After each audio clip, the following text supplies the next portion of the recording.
New overnight, Russia and North Korea are agreeing to defend one another if either is attacked as part of a new defense pact. Vladimir Putin making that announcement while visiting North Korea for the first time in 24 years. U.S. leaders have been monitoring the talks, although they tell NewsNation they aren't too concerned. Putin's visit comes amid rising hostility with the West and new military tests from North Korea. Joining us now is retired General Philip Breedlove, former Supreme Allied Commander of NATO. Commander, thank you so much for joining us. Good morning, Nick. Good to be with you guys again. You know, and I know that there's enough happening here that has the average citizen concerned about all this activity, but we're hoping that you can allay our fears by breaking it down. Vladimir Putin is focused on resupplying the war effort that he has right now with Ukraine. What do the two countries stand to gain from the renewed partnership? What does North Korea get out of this? Well, for one, North Korea gets a big lift in its sort of world standing in their mind. They have a world superpowers leader coming to visit them in their country, and this is a big deal. Some of the pictures coming out of Pyongyang and other places show how much fanfare is about this. So this is a big uptick in their stature, they believe, in the world.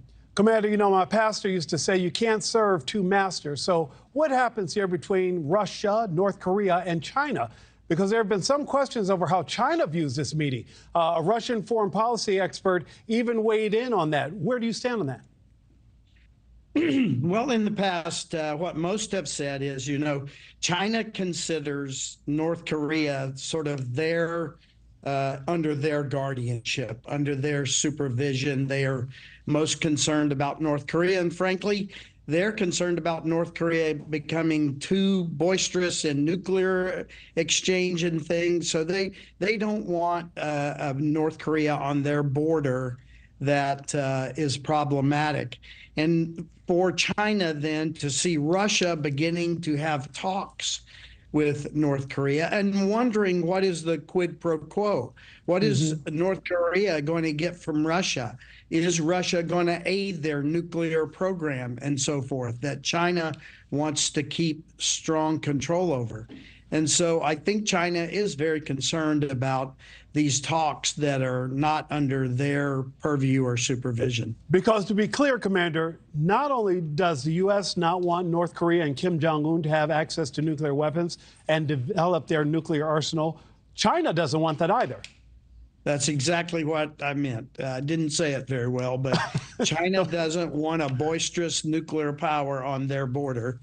And they, I think, are concerned about what Russia may be offering in a quid pro quo for the arms and things that Russia is asking North Korea. Okay, well, the obvious question then is, does this partnership mean Western allies need to step up their commitments to Ukraine in the war effort, saying, hey, let's make it very clear we stand behind Ukraine?